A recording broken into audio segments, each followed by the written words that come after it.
Të nderuar shikues të Infoftes, mirë mbrëma dhe mirë se keni ardhur edhe këtë të ende këtu në televizionin Sot 7. Do të kemi sonte një Infoftes që i dedikohet gazetarisë, saktësisht profesionit të gazetarit përballë gazetarisë sportive, ose thënë ndryshe gazetari përballë gazetarisë. Kam të ftuar në studio Redit Andallaku. Mirë mbrëma dhe mirë se ka ardhur në studio. Mirë mbrëma dhe kënaqësi e veçantë për mua, profesor ti emeritus. Të quaj koleg dhe vërtet është kënaqësi. Redis, ju në fakt nuk keni prerje gazetarie në studimet tuaja, jeni nga fusha e ekonomisë, por jeni dedikuar gazetarisë. Ka shembuj shumë të suksesshëm që janë katapultuar në gazetari dhe e kanë vijuar misionin e tyre të gazetarit me shumë sukses.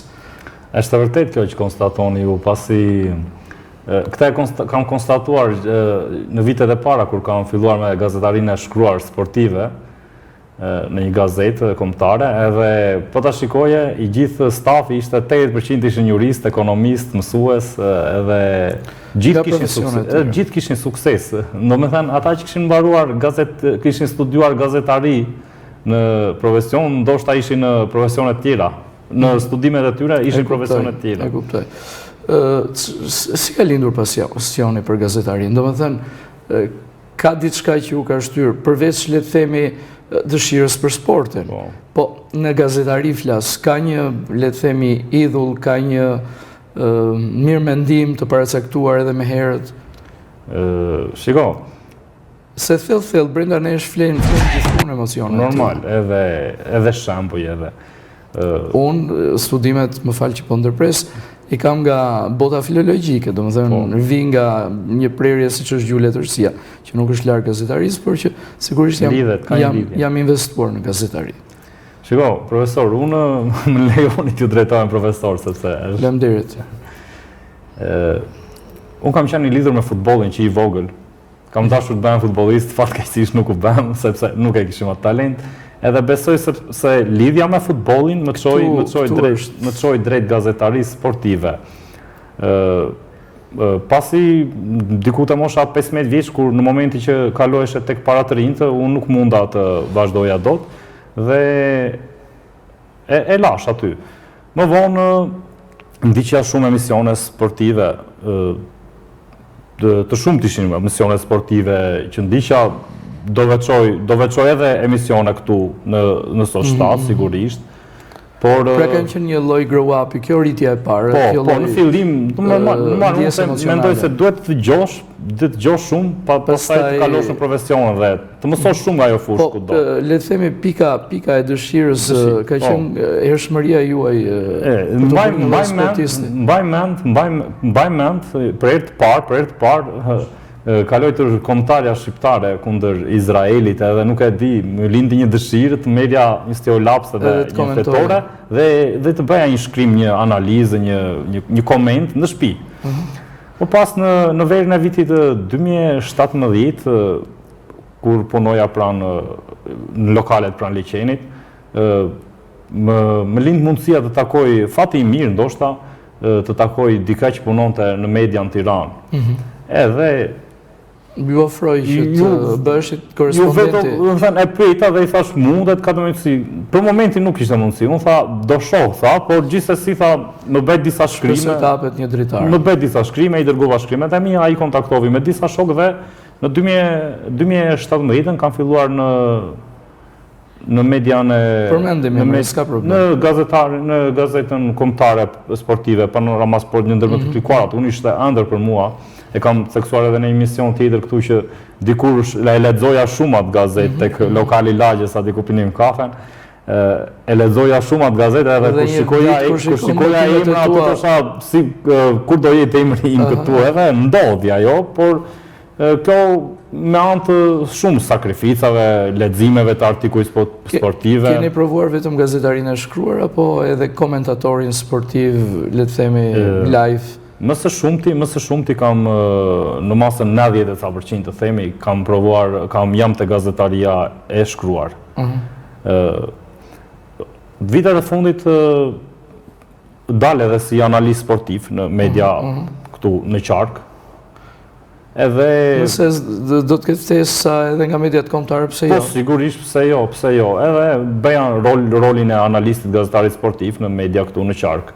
Edhe ndjej veten mirë të gazetaria sportive, ndjej veten shumë mirë, do me thënë, kam gjetur veten, pavarësisht se ju e dini mirë ky profesion nga ana financiare nuk t'jep shumë, sidomos tash që është bumi i rrjeteve sociale, i portaleve, por që ndjej veten mirë.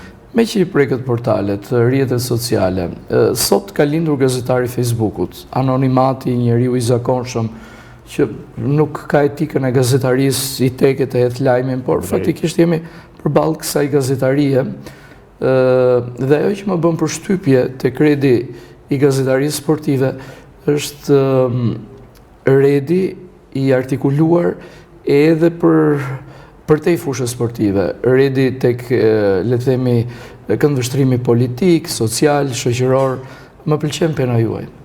Ju falenderoj. Shiko, gazetari në thelb ju e dini dhe vetëm s'ka nevojë t'ja u them sepse e keni ndjerë dikur, ndoshta tani jo, po në rini, kur fillua të bëni shkrimet e para, besoj atë rebelizm. Dhe unë nga gazetaria e shkruar kam ardhur nga zëri i rinis fillimisht. E di, më keni thënë. Gazetari gjithmonë ka një rebelizëm të brendshëm në vetvete dhe edhe në sport, por edhe në politikë, edhe në çështje sociale, në çështje kulturore, gjithmonë kërkoj ta gjej të vërtetën. Gjithmonë kërkon ta gjej të vërtetën ose të ngrej zërin. Do ta kapim aty, i qëndroj totalisht asaj që thoni ju që është ky gazetari i rrjeteve sociale ose hap sot ti mund të hapësh një Facebook me emër tënd ose me një emër falso dhe fake edhe mund të shpërndash lajme aty pa fund, mund të dëmtosh shumë figura, që për mua është kjo gjëja më e pandershme, madje edhe figura të pastra. Jam totalisht kundra, mendoj se duhet bërë diçka nga do të ketë një lloj regulatori sepse mendoj se në të ardhmen do bëhet, por rregullat rrugës shkruan e drejt, por besoj se duhet kapur më shpejt kjo pjesë dhe duhet ndaluar ky fenomen sepse nuk më pëlqen shumë. Kush do, ai nuk di fare zero ortografikët. Domethënë që i bie që e ka lënë gjuhën shqipe që në klasën e 5. Këtë e bën vetë rregullimi mediatik, edhe si çdo lloj revolucioni që nga shpikja e makinave vendosen rregullat, besoj do ta kalojmë shoqëria njerëzore edhe këtë, le të themi, handicapin e rrjeteve sociale, besoj do ta vërnshin. Unë kam shpresë se do bëhet pra vetë rregullimi do të bëj të më mirë e mundshme. Me parimet dhe standardet e BE.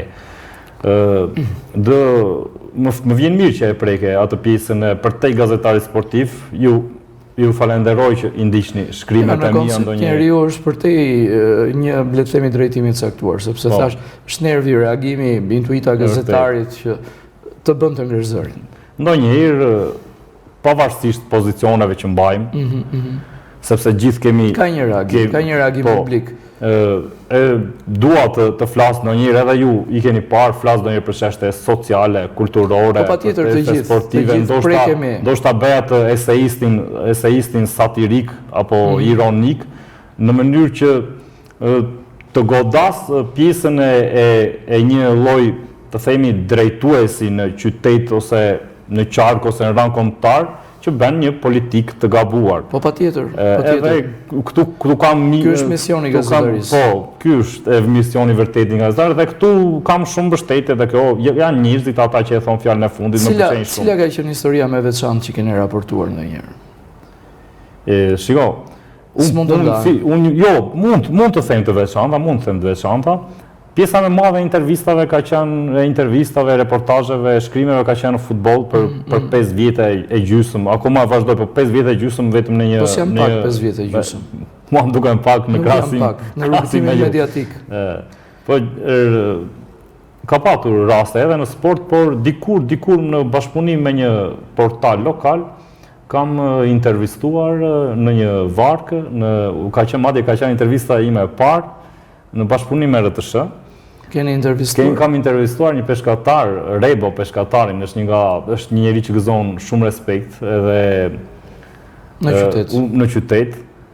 ka qenë e para intervistë për mua, do të thënë në liqen të apo. Në liqen ku varë ka lëkunda i madje dhe nuk ka qenë live intervista, sepse unë bëja shumë gabime, por gjithsesi në fund dolëm gjithë kënaqur dhe historitë që tregonte ai për liqenin, për vështirësitë, për peripecitë dhe mua më bën të ndihem shumë mirë. Edhe në sport ka patur të tilla, veçoj një intervistë me një lojtar të Tiranës, Gent Muça, sepse sportistët dhe futbollistët në fakt i shohin, domethënë ka një perceptiv negativ nga opinioni, negativ. Sigur, futbolistët din vetëm t'i bjen topit edhe futbolistët ka të shumë të shkollu. Futbolistët janë të shkollu. Ka shumë futbolistë që shkollohen, sepse njerëz janë asine. Edhe nuk e di a keni hasur ju këta, por është... E kam hasur edhe me futbolistë kombëtarës, kam disa intervista, që sigurisht drejtimin bazë nuk e kishin edukimin fizik, po vinin nga, le të themi, fakulteti ekonomik. Po, fakulteti, ka jurist, ka ekonomist, edhe më ka bërë përshtypje një intervistë duke qenë në fushë, një ish kapiteni Tiranës, Gentian Muça, më ka bërë shumë përshtypje mënyrën, elokuencën që kishte ai në të folur, ato shakatë dhe në 15 minuta intervistë me telefon, më thënë, regjistrim me telefon. Mua më ka bërë të ndihem, jo si gazetar, por si shok me ta. Po, ndodhë ndonjëherë kur profesioni arrin atë pikën maksimale të dëshirës dhe pastaj për te dëshirës ti shfaq profesionalizmin. Sporti është pasqyrë e shoqërisë, do më thënë e bëj këtë pyetje duke ditur që reagojmë shumë fort në Sikomb në ndeshje kombëtare, në ndeshje, le të themi, të ekipeve të qytetit, kur duam që të kalojnë një moment caktuar të një kategorie në një tjetër.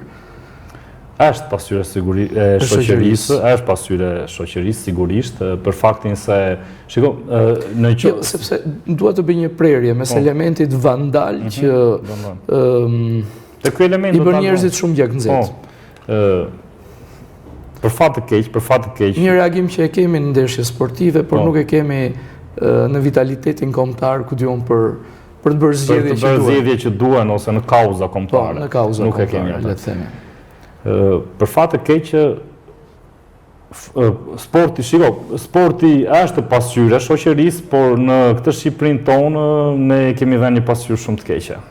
Duke parë unë, domethënë, kam dhënë 5 vite në stadium duke raportuar ndeshje, shkoj akoma, tash jo me media, por si gazetar i lirë, edhe shoh që siç kanë qenë edhe kur isha 7-8 vjeç që shkoja për parë stadium, po ashtu janë ofendimet, thirrjet raciste, vandalizmat e tjerë.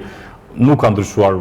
Besoj se Federata Shqiptare e Futbollit duhet të bëjë akoma dhuna egzageruar, duhet të bëjë disa goditje të rënda për këtë pjesë, por akoma nuk janë bërë. Jemi në këtë fazë rreth rregullimit. Madje ndeshjen e fundit, Pogradeci Skënderbeu, mua nuk më ka pëlqyer sjellja as e tifozëve korçar, po sa e tifozëve pogradecëtar, dhe për shkaqet ishin shumë banale për të cilat nisën ofendimet në kor.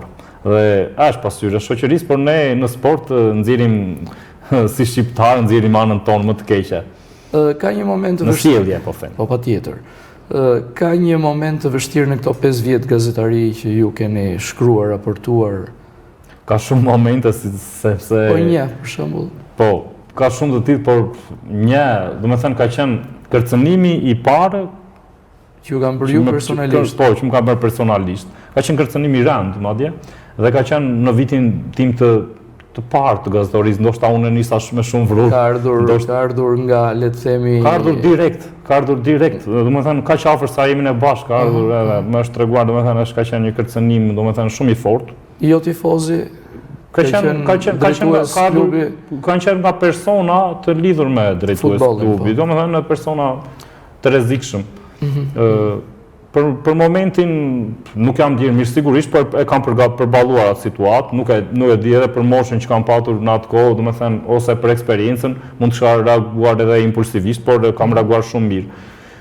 Problemi më shumë nuk ka qenë të unë, por ka qenë të ajo që qojmë ne në familje, ju e keni provuar vetë probleme, shqetësimi që qonë familje dhe gjithmonë në këto kërcënime duhet i marrim t'i futim në xhep. Edhe t'i lematim me një cëpë sigurisht që të vazhdojmë t'i futim në xhep edhe kërcënimet le lajmë bashkë me pantallonat në lavatrishe pastaj. Sepse nuk vite e fundit nuk i kanë vënë fare rëndësi sepse ai që reagon me kërcënime do të thotë që nuk është i aftë të marrë në telefon dhe të pyes pse ky lajm ku kam gabuar unë dhe hajde ta sqarojmë. Por që kështu funksionon rëndom akoma edhe sot. Shumë thonë që politika edhe gazeteria investigative është gazetari e rëndë ose sistemi e sportit i rëndë. Patjetër. Por edhe futbolli ka probleme të mëdha, ka kostum. Më duket se kur i ka probleme underground që pastaj dalin sipërfaqe. I ke rishtë underground e pastaj kush shpërthejnë sipërfaqe. Atje ku nuk i mendon. Po momenti më hepi në këto 5 vjet. Më hepi. Ja për shembull sot ekipi i voleybollit Pogradesit bara fitoi kundër Tiranës dhe ka një ndeshje pastaj bie pesta. Ndeshja e 5 finale dhe luhet në Pogrades që ku besoj do ketë një atmosferë. U fituan 3 asetet, mos gaboj. U fituan 3 asetet dhe bindshëm. Ju e keni bërë raportime sot? Unë raportimin ja e bëra këtu dhe ju, sepse nuk kam mundur të bëj një shkrim për shkak të kohës ku vizual do të vijë në studio. Por gjithsesi besoj se do t'japim një hapësirë të madhe voleybollit Pogradecar në finale. Momenti më i gëzuar, shiko, unë që kam qenë shumë i lidhur me sportin Pogradecar që i vogël, edhe ndonjëherë kemi dalë edhe nga petku i gazetarit dhe kemi bërë edhe tifozin gjatë raportimit, jo në shkrim, por në sjellje, domethënë në stadium. Momenti më i bukur ka qenë para 2 vitesh, mos gaboj, kur Pogradeci nga kategoria 2 të ngjit në kategorinë e parë, sepse Pogradeci si ekip ka patur shumë gjatësi dhe një emër të madh në kategorinë e parë, jo në Super League, në kategorinë e parë që për nga rëndësia është e dyta e futbollit shqiptar. Dhe së bashku me një kolegun tonë Armand Brown në median e tij, aty kam dalë domethënë nga mikrofoni dhe kam shpërthyer dhe as vetë se di si kam artikuluar aq qartë, ka qenë një moment shumë epic, shumë i gëzuar. Sepse e prisnim me ngulm, kishim 2 vite, e prisnim me ngulm dhe ja arritëm. Është kaq agresiv edhe reagimi në rrjetet sociale përballë shkrimesh sportive, si kundër ndodh me reagimin në stadium?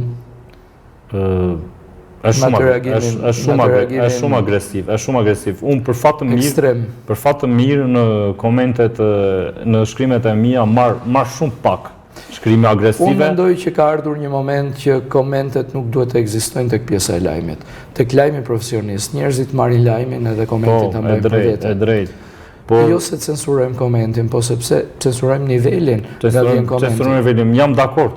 Ju po thoni një pjesën që të fshihen si komente, edhe unë jam dakord. Mbetet vetëm lajmi, po flas për lajmin profesionist. Për lajmin profesionist. Pastaj lajmet, siç tham, me fanpage falso kështu, po ato le të vazhdojnë, por ato si të duan.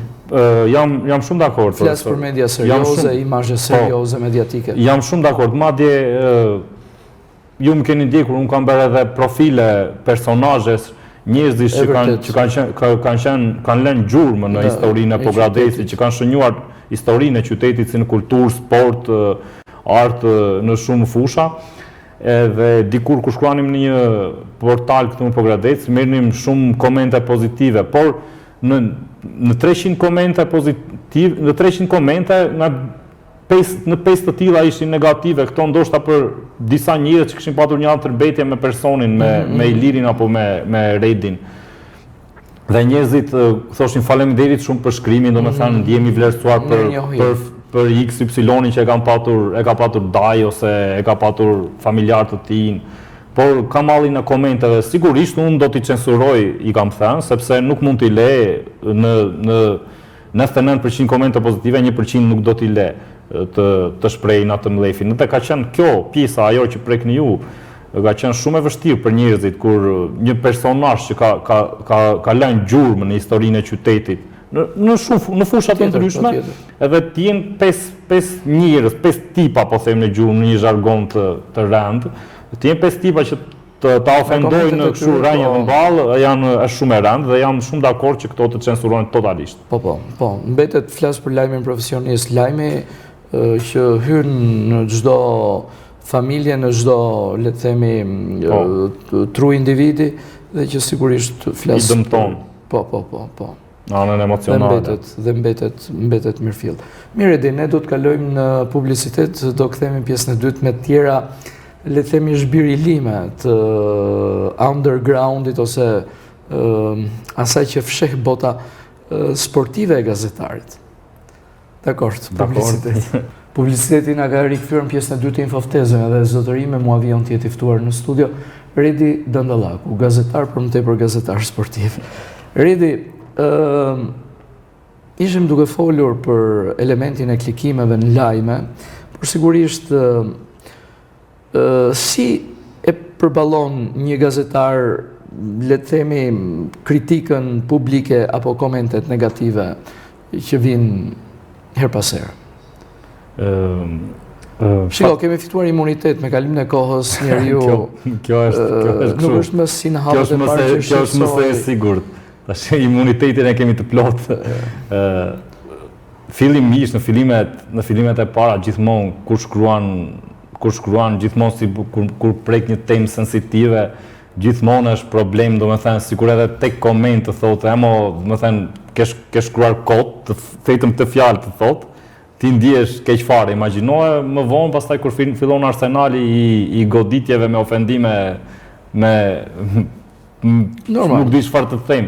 Pastaj sa vjen edhe krijon imunitet. Përderisa ti si gazetar mendon që ky lajm, domethënë je besim plot që ky lajm, domethënë nuk dëmton titrin, nuk domethënë ti flet të vërtetën.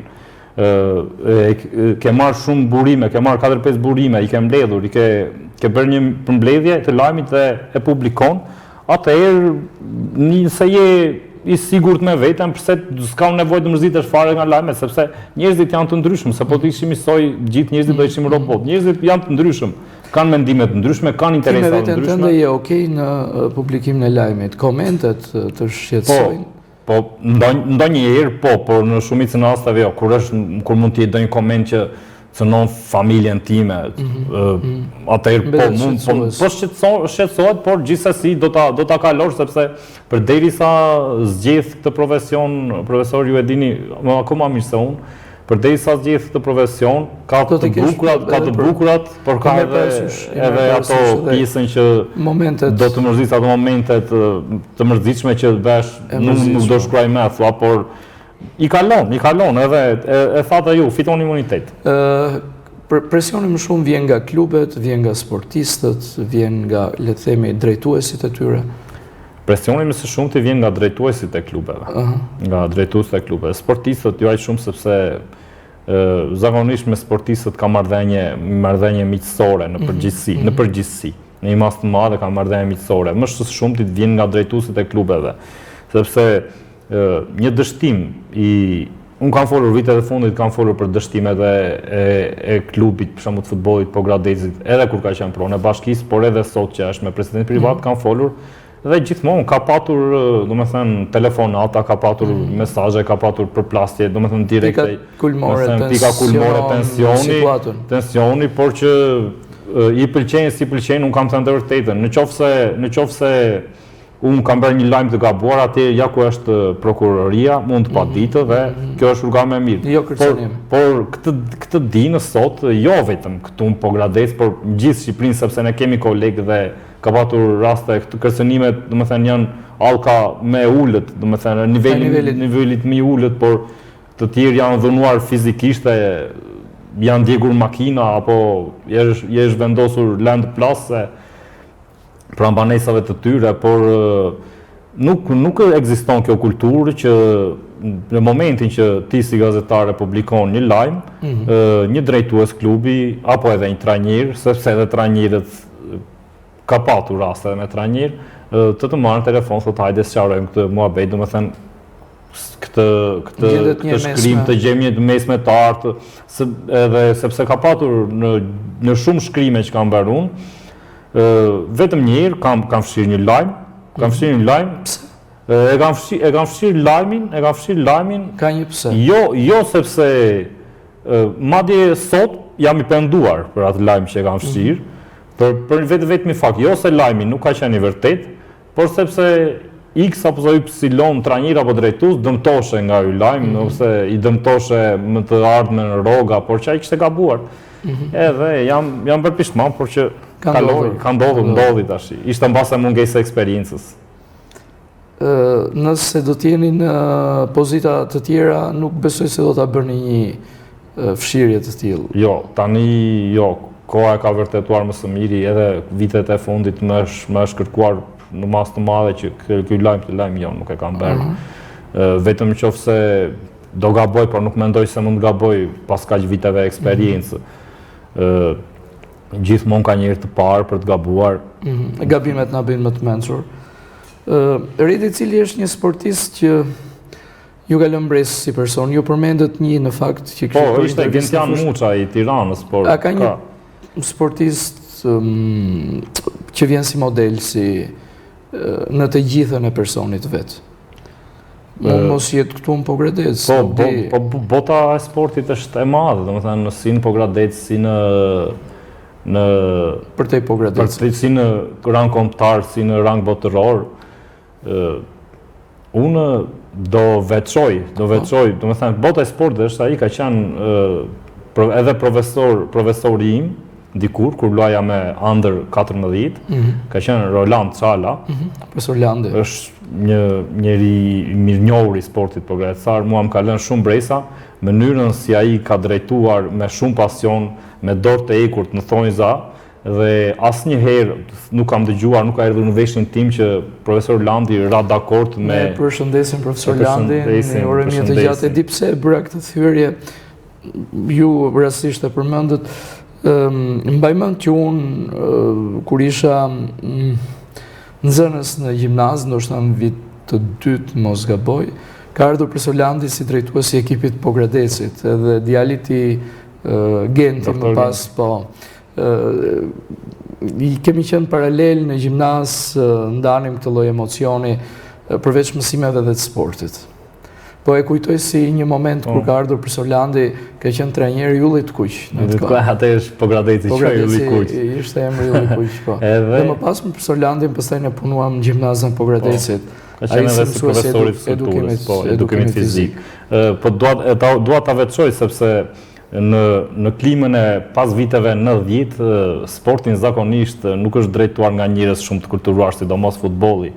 Edhe në kushtet e një trysnie, një presioni, profesor Landi nuk asnjë nuk është veçoi dhe asnjë nuk është përkulur dhe asnjë nuk ka pranuar kompromise në dëm të klubit dhe është ndër të vetmit që ka dhënë dorëheqjen dhe ka thënë unë deri këtu inaf. Kurse në rang kombëtar unë kam bërë intervistë me 2 lojtarë të kombëtares shqiptare. Jo, kam bërë më shumë. Kam bërë më shumë, kam bërë me Roz Grezden, me Taulant Seferin dhe Jasir Hasanin. Do veçoj intervistën me Taulant Seferin, ish lojtari kombëtares, grumbullohet ende, por këtë radhë nuk ishte ai grumbulluar. Luan në Turqi. Është shqiptar i Maqedonisë, edhe ka qenë një djalë i shkëlqyer, domethënë intervistën, siç e thash parë, e bënte sikur ishim 2 shok, domethënë, pas një problemi. Shumë elokuent, shumë i qartë në të folur, domethënë edhe kur klubi ishte në problem, ai thoshte po, kemi një problem, domethënë nuk i fshihej të vërtetës. Kurse në rangun botëror mund të marrë rastin Del Piero, italiani mirënjohur, në momentin që Juventus ra në Serie B, Ferguson, trajneri skocez legjendari Manchester United, i bëri një ofertë sipas mediave që, domethënë gjithmonë sipas mediave që shkruajnë, por kjo është pohuar edhe nga vetë Ferguson. I tha ju dua tek Manchester United, sepse Juventus i për shkak të disa skandaleve sportive ra në një kategori më poshtë, edhe ky ishte kapiteni i ekipit. E i tha, shiko, profesor, një kapiten nuk e braktis anijen edhe kur ajo mbytet, kështu që është shembull i veçantë. Pranuan edhe ulje, pranuan edhe ulje rroge për të luajtur në atë ekip. Tani unë ju pyeta pak më herët për transmetimet live. Nuk e di, ka ndodhur ndonjëherë që ta keni dhe lajmin aty për aty, se ka mbaruar ndeshja, do thënë qoftë me telefon, qoftë me shkrim, qoftë, nuk di... Në çkuptim ta kemi. Keni dhënë ju lajmin sapo ka përfunduar një lloj transmetimi? Transmetim live. Po. Domethënë, tham që nuk keni bërë në televizion transmetim live, po sigurisht keni dhënë një përfundim të një ndeshje me njerë pas përfundimit saj, apo ka ndodhur? Në kamera asnjëherë. Flas me telefon. Me telefon. Keni ullur dhe të keni shkruar, dhe të themi 10 rreshta për redaksin. Lajmet para qindra herë, sidomos në botën e sportit, edhe jashtë Pogradecit. Sepse ne kemi shumë kolegë, bashkëpunojmë, kemi domethënë shumë burime njerëz që janë pranë klubeve, edhe gjithmonë i presim, interesohemi për situatat në për klube futbolli, edhe gjithmonë kam qenë edhe nga kryeredaktorët e Panorama Sport, kam qenë i privilegjuar, domethënë duke më respektuar në maksimum, pasi ajo ishte një marrëdhënie reciproke, domethënë një marrëdhënie interesi, sepse gjithmonë lajmin përveç se jepja të parë, më vinin në paqë edhe nga pjesa ortografike, je shumë mirë edhe pse nuk ke mbaruar për gjuhë shqipe apo letërsi. Kur është e lindur, është e lindur. Po, kjo ka të bëjë edhe leximin, nëse ai lexon njeriu. Domethënë e keni dhënë këtë lloj, e keni bërë këtë lloj. Po, e kam dhënë shpesh lajmin e parë. Përgjithsesi profesor, shiko, unë nuk i mëshoj shumë. Të rëmben entuziazmi për atë që fiton, edhe ndonjëherë je i mërzitur kur je me pjesën tjetër të kundërshtarit. Ndikon kjo në formulimin e lajmit, flas për këtë lajm të shpejtë, për cilët moment. Normal që ndikon, mos për ekipin e Zemrës Pogradecin, për shembull.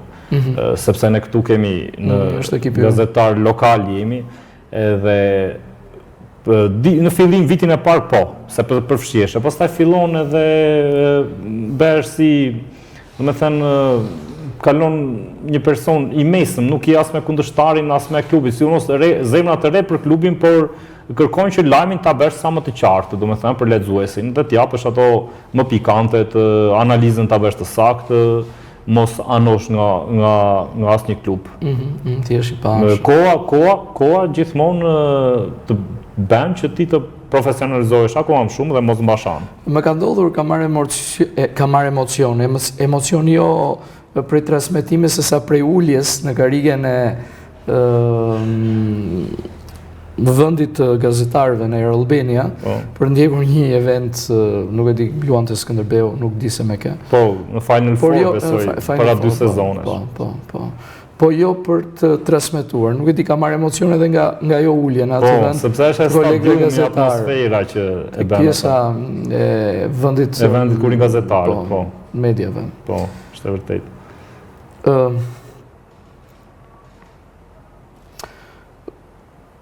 Përveç pjesës e gazetarisë sportive, cila është një histori jashtë fushës së sportit që ti do doje ta mbuloje? Shiko, gazetaria sportive, edhe unë thash që jam bërë diku të 7 vite, besoj se ja ka marrë të gjitha, do me thënë, ka emocion, por kam dëshirë do njërë të kaloj edhe në këtë pjesën politike, të ngjarjeve politike. Televizioni juaj dikur ka qenë në mbulimin e ngjarjes së pavarësisë në Kosovë. Në Kosovë, kemi qenë live, po. Kemi pasur edhe një grup. Po, keni pasur edhe grup xhirimi edhe gazetar. Unë në qoftë se do rikthehesha në kohë, do doja të isha të mbuloja këtë ngjarje historike kaq të madhe, domethënë pavarësinë e Kosovës. Por në fushën sportive dua sot, domethënë, sepse kam edhe atë nervin, domethënë, me mënyrën si shkon futbolli në Shqipëri, doja të isha një intervistë përballë me kreun e Federatës Shqiptare Armando Duka, dhe ta pyesja për gjitha ato probleme që unë kam parë dhe që nuk po jepet zgjidhje. Në sportin shqiptar. Po edhe ta uroj të ndodh. Faleminderit. Ta uroj të ndodh. Faleminderit. Se rëndësishme është kultura e përgjithshme për një gazetar? Është shumë për çdo lloj gazetar. Duhet një lloj formimi, duhet një lloj formimi, sepse nuk ju shiko në kudo në çdo gazetar fushë drejtim ti është gjithmonë duhet të kesh kulturë të përgjithshme. Sepse gjatë profesionit dalin edhe fjalë apo ngjarje që ti nuk je hasur asnjëherë. Për shembull, në volejboll kam patur problem të ide deri tek analiza për faktin sepse nuk e njihja mirë, domethënë unë i kam ndjekur ndeshjet që kur profesori i mirënjohur Llazi Gërxhalli kishte ekipin e të vajzave të reja, edhe gjithsesi më mundohesha të mësoja, por i humbisja se këtë kaloja këtë nga futbolli edhe gjithmonë kur ti ndjek diçka e ke pasion, mëson. Por kultura e përgjithshme, flasim këtu për nëse ti ndjek emisione politike, lexon libra të zhanrit të ndryshëm, normal që je përgatitur edhe si gazetar je informuar. Ka të bëjë shumë, është një pjesë shumë e rëndësishme e gazetarit. Si e shikon të ardhmen e gazetarisë tani në erën digjitale, me drejt shkrim? Digjitale. Problemi është ajo që e theksuam në fillim, çështja e portaleve janë shtuar shumë, kanë mbirë si kërpudha. Portalet me falso që e themi ne në zhargonin ton. Në fakt shumë shtete janë duke ju rikthyer elementit paper, gazetës së shkruar. Janë lodhur njerëzit tani nga lajmi në qelq. Po, unë në maj të 2025-s kam provuar edhe emigrimin për një kohë shumë të shkurtër në Gjermani. Edhe kur kaloja në Dortmund, kur kaloja në një rrugë, kur ktheheshim me një shok për të shkuar në shtëpi, shikoja hyrjet e pallateve që kishin, besoj mund të ishte 10 kg vetëm gazeta, do me thënë që ishin banorët e atij pallatit ishin të abonuar me gazeta dhe ishte edhe Bild. Me thënë ishte gazetë prestigjioze, unë pash Bild atje dhe kur e kapa thash, ua, Bild, thash, është kjo... Në 2008 unë kam qenë në Norvegji, në Oslo, dhe Oslo nxirrte, ku diun, 30 gazeta dhe revista free të printuara. Free, po. Njerëzit e merrnin tek vendi kutia ku ishte në rrugë dhe vraponin jetën e tyre. Nga për përshtypje. Do të thënë, flas për kombe inteligjent, për popull që investojnë tek kultura, tek informacioni. Edhe mua më bëri shumë përshtypje kjo, do me thënë një sasi e madhe gazetash, edhe mes tyre bidi lënë atje, sepse këta ktheheshin nga puna, më vonë në darkë edhe e merrnin, do me thënë i merrnin gjithë. Informacioni. Edhe i thash atij shokut, shiko si ka mundësi, thash unë, u mbytëm nga portalet aty në Shqipëri, edhe gazetat printuara ka shumë pak, mos them 10, 15, ja 20, por disa tjera janë me pak faqe. Edhe këtu po hyn shumë kjo epoka digjitale. Edhe në Itali e shikoj. Bota është duke ju kthyer, është e çuditshme. Bota është rikthyer, ne shkojmë domethënë kundër rrymës, po shpresoj të kthehet këtu sepse letra ngelet letër, shkrimi është skriptomanen thon latinët e shkruar mbetet. Mbetet, është gjithmonë kënaqësi e veçantë. Të besohet profesor që unë ulem në një kafe të shtuntur. Unë kam një dosje në shtëpi që ruaj, po, mbaj më kafen. Edhe kur kam pas botuar, i kam revista gazeta, fragmente të prera të tjera. Edhe unë i kam të prera me gëshar. Mirë po tani me rritët sociale s'ka. Që po thoi? Edhe unë i kam të prera si me gëshar. I kam me gëshar këto artikuj që kam shkuar edhe kam 100 artikuj. Se ju preva mendimin. Ulem gjithmonë në një kafe dhe marr gazetë sportive, e lexoj akoma e sot, sepse mua nuk më pëlqen ta lexoj lajmin, do të thënë ta klikoj atë gazetë. Mua më pëlqen më shumë aty, në versionin print, në versionin e shkruar, sepse këtu edhe janë shumë portale, ka një boom lajmesh dhe nuk di këtë besosh më të parin. Unë i besoj një gazete të shkruar sportive, lexoj akoma atë edhe duke pirë kafen, duke lexuar atë, ndjem shumë mirë, ndjem 100 herë më mirë se sa ta lexoj nga telefoni. E pastaj duhet të klikosh, të kërkosh, të rikthesh te lajmi, lodhja e syve, lodhja psikologjike, e gazetën në dorën tënde edhe. Po. Okej. Kursen kohën me një fjalë. Kursen kohën. Ka një mit në gazetarinë sportive që ju si Redi kërkoni të rëzoni, mund të rëzoni. Ma jepni përgjigjen pas publicitetit. Okej. Kalojmë publicitet. Jemi rikthyer në pjesën e tretë Info Ftes, me mua Vion tjeti ftuar këtu në studion në Sot Shtat Live, gazetari sportiv Redi Dandallaku. Redi, ndam pjesët, pra tranzitin e pjesës parë të dytë nga e treta, me mitin që ekziston në gazetarinë sportive e që ti mund ta rëzosh si një emër premtues i së ardhmes. Ju faleminderit tani pak më shumë se sa ardhmja, sepse ju i keni futur këmbët tani. Ju faleminderit për konsideratën, por ne këtu jemi në lokalitet për momentin. Nëse ardhmja nesër si di. Pavarësisht se unë punoj në administratën publike si ekonomist, edhe më së shumë të shikoj gazetarinë si të ardhme.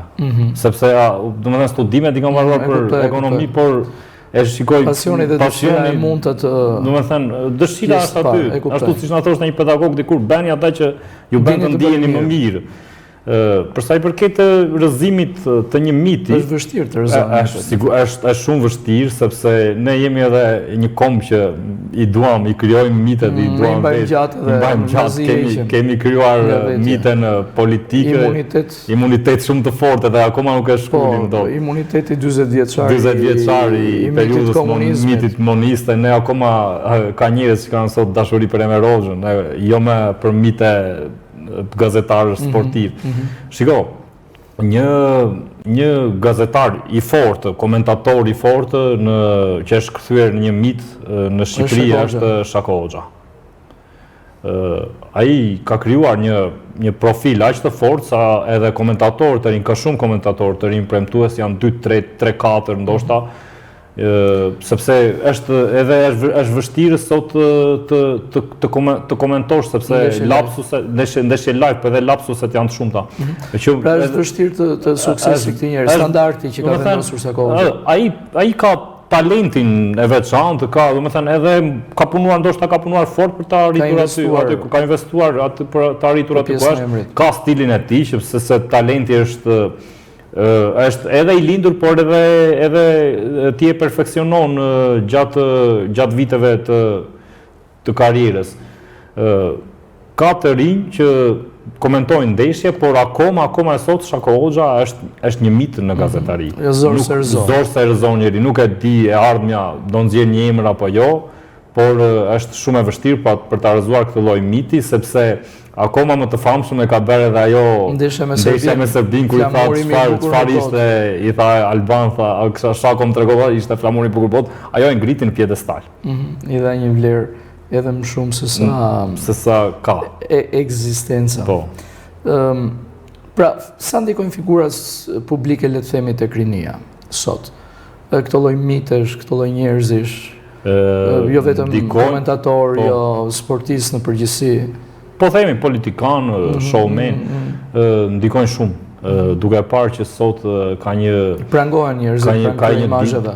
Po, ka një diapazon të gjerë programesh, por mua vjen këtë diapazon të gjerë programesh, domethënë të showbizit më saktë, të po them Big Brother përputhen, unë doja të ishin në një mas më të ulët edhe më të edukuar ndoshta. Edhe unë e shoh që njerëzit sot më shumë janë të gatshëm në orën 9 apo 10 kur fillojnë këto programe të shkojnë me vrap në një kafe apo në shtëpi, t'i shohin, sesa të lexojnë një artikull intelektual. Është sëmundje përgjithshme, elementi viziv mediatik. Kjo po duhet kuruar nëpërmjet programeve të shëndetshme. Edhe mendoj që këto programe i lënë pak hapësirë, domethënë një shkrimi mbi situatën politike ose mbi një situatë mbi emigrimin masiv të rinjve.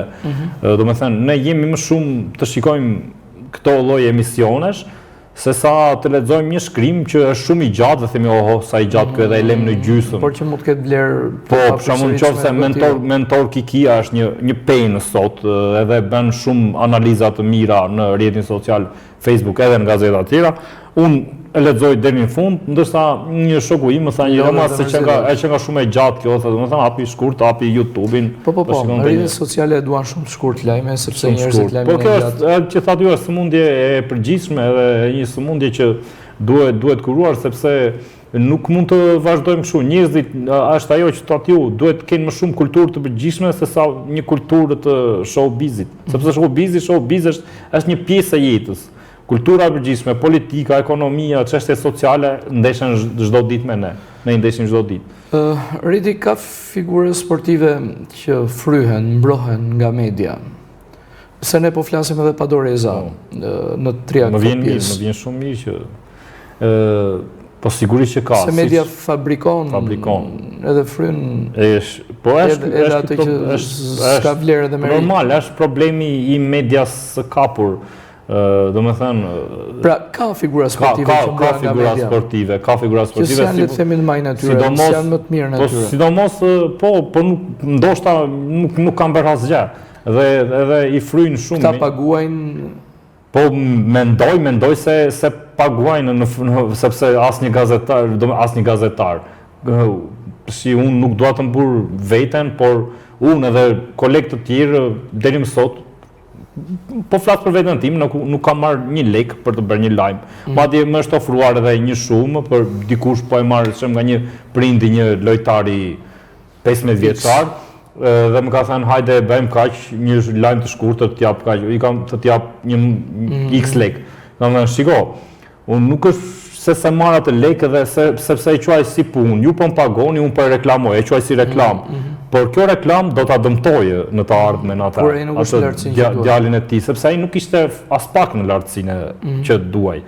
Dhe dalim këtu te mbështetja e këtyre figurave sportive që marrin nga media. Ka shumë të tilla, sidomos drejtues të mëdhenj institucionesh. Sot ndo skandali, nesër ata dalin në një media, do me thënë sigur s'ka ndodhur asgjë dhe flitet për sukseset imagjinare.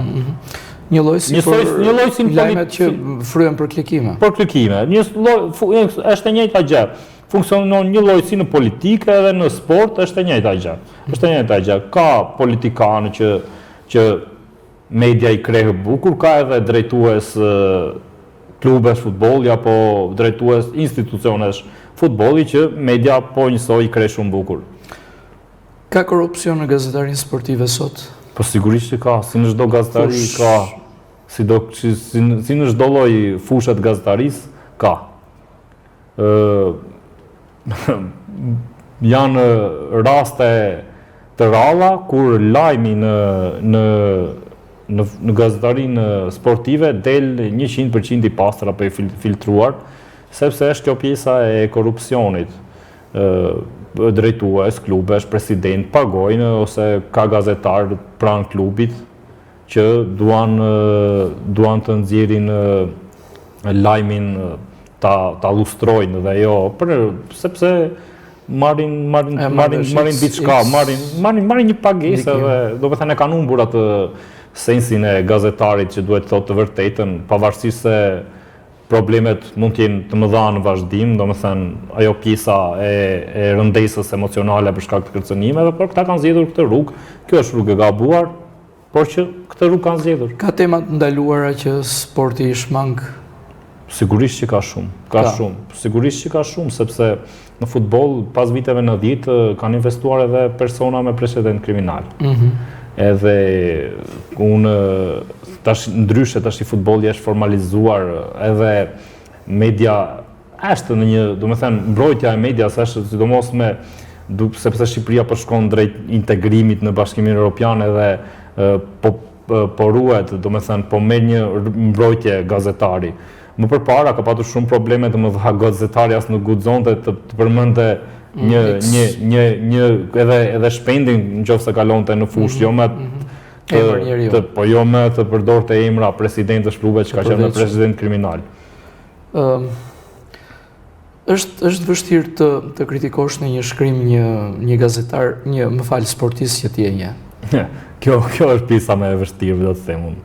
Sepse sidomos këtu po Gradec, në Korçë, do të thënë, kemi kontakte janë. Po këtu njihen, po thaj se të gjithë janë qytetet vogla dhe njihen të gjithë edhe pak a shumë kemi një shoqëri.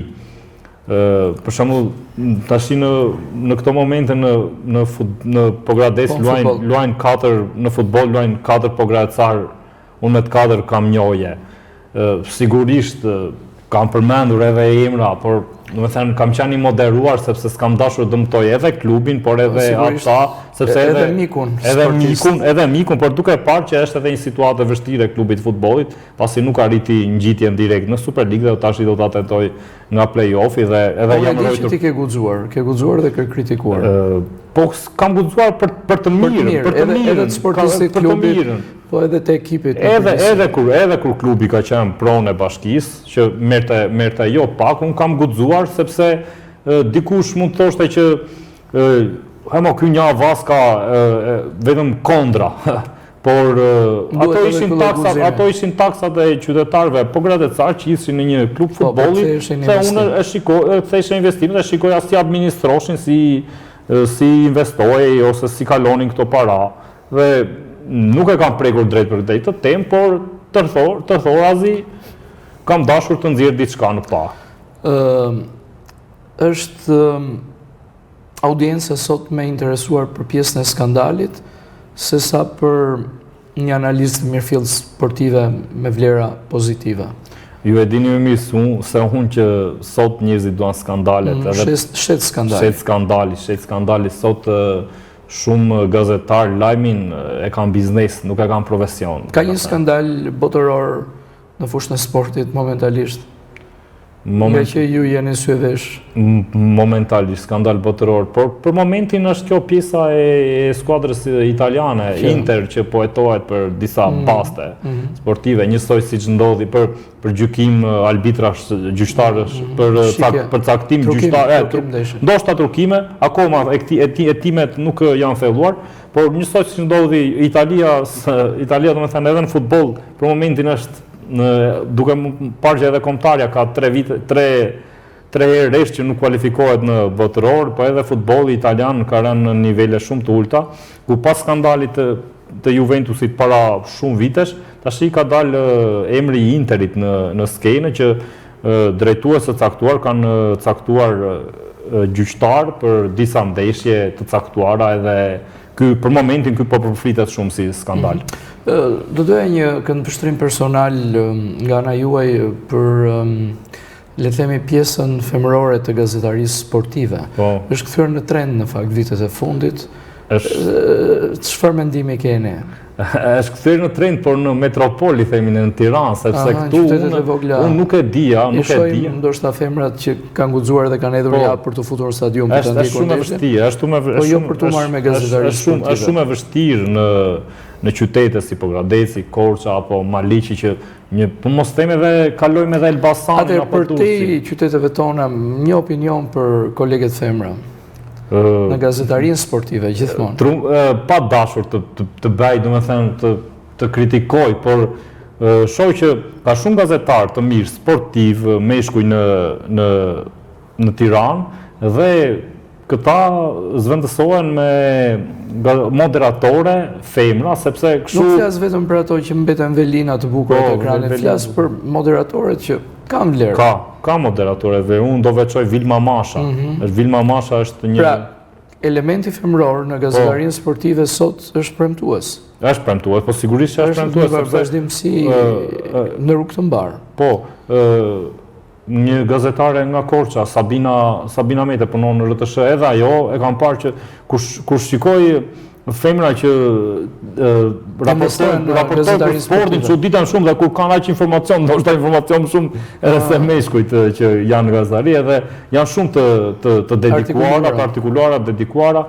Më vjen mirë sepse nëse do kemi prani gazetaresh, femra, prani grash, vajzash të reja në stadium, do dalim të ajo që thatë ju, sporti do jetë më i bukur, do me thënë nuk do ketë në aq vandalizëm. Madje e pash në ndeshjen Elbasan, elementin e skandalit. Kanë qenë ndeshja kryesore e javës, Elbasani Vllaznia për kategorinë superiore, edhe njëra midis këtyre dyave me shumë mundësi shpallet kampion. Dhe pash që kishte një prani të madhe, nduke se drejtuesit e Elbasanit, që Elbasani po drejtohet në një mënyrë edhe nga ana e marketingut, në mënyrë të shkëlqyer, nduke se i kanë biletat falas për femrat, edhe pash që kishte plot gjetje interesante. Edhe uroj që të aplikohet të gjitha aplikohet kudo, sepse unë kur shikoj në volejbollin në Pallatën e Sportit Arefi Berberi, kur luhet volejbolli femrave, do me thënë, më shumë kemi femra tifoze se sa meshkë, ose një raport 50-50, edhe nuk ka të shhara, nuk ka ofendime, dhe kjo më vjen shumë mirë, edhe unë ndihem mirë. Ndërsa kur jam në tribunën e stadiumit Gjergj Kryqëziku, ndonjëherë ndihem shumë keq sepse ka një artikulimi është skandaloz. Ka një sulm të madh drejt gjyqtarit apo lojtarëve me ofendime të. Ju quheni gazetari i ri, jeni në rrugë konsolidimi, ka një këshill për gazetarët e rinj, ata që aspirojnë të bëhen pjesë e gazetarisë, pse jo sportive. Po. Vitet e fundit kanë vënë re që ka rënë, do me thënë, edhe në qytet nuk ka patur shumë prurje të reja gazetarësh të rinj. Nuk i di, po mund t'jenë paga të ulta, mund t'jenë emigrimi, do me thënë kanë parë një jetë më të mirë jashtë, ose mund t'jetë qëndrimi në Tiranë, sepse aty kam shumë media. Por nëse ndjek pasionin, të sigurisht. Po mendoj se nëse ndjek pasionin, mund të ezësh dhe mund të fitosh mirë në profesionin e gazetarisë, edhe këtu në qark. Mos ta braktisin. Dhe kam vështirësi mos e braktisin, të thonë gjithmonë të vërtetën, sepse një ditë shpërblet. Një ditë do shpërblet kjo e vërtet që thuhet. Edhe këshilla më kryesore mos bien në çargun e politikës apo të njerëzve që i përdorin, domethënë, edhe siç dëgjojmë sot rëndom dhe shikojmë. Edhe mbeten askush i karrierën e tyre. Po, një ditë e vërteta do dalë, gjithmonë e vërteta del, edhe nëse ti sot ndihesh, nëse ti si gazetar ndihesh shumë lart sot, je shumë i trumbetuar, nesër nuk do jesh askush. Thamë që Redi vjen nga pozicioni i ekonomistit në gazetarinë sportive. Më thënë, për ta përmbyllur gjithë këtë rrëfim që kemi pasur sot një ftesë, kush është Redi përtej profesionit gazetarit, përtej, le të themi, njeriu të diplomuar në ekonomi?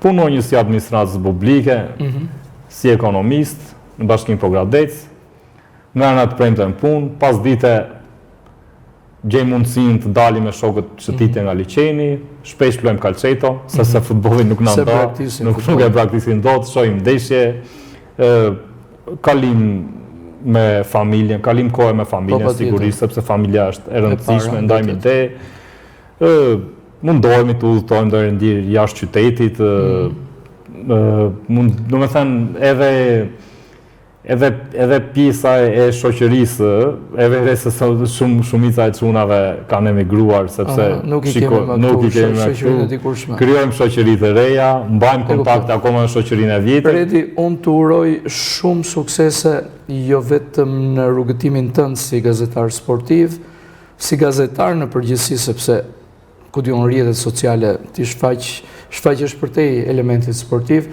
Të uroj në përditësinë tënde punë të mbarë në administratën publike dhe në çdo hap që do të hedhësh për të konsoliduar sukseset të tjera. Faleminderit për këtë kohë që ndava me ju, profesor, edhe për mua ju jeni një shembull që duhet ndjekur, model suksesi. Faleminderit shumë. Nderuar miq, kemi qenë me gazetarin sportiv Redi Dandallaku në këtë infoftesë për këtë tentë në sot 7. Ju kujtoj që ky emision do të ritransmetohet nesër në orën 16 dhe takimi radhës tentën tjetër me një tjetër të ftuar. Deri atëherë, natë më mirë.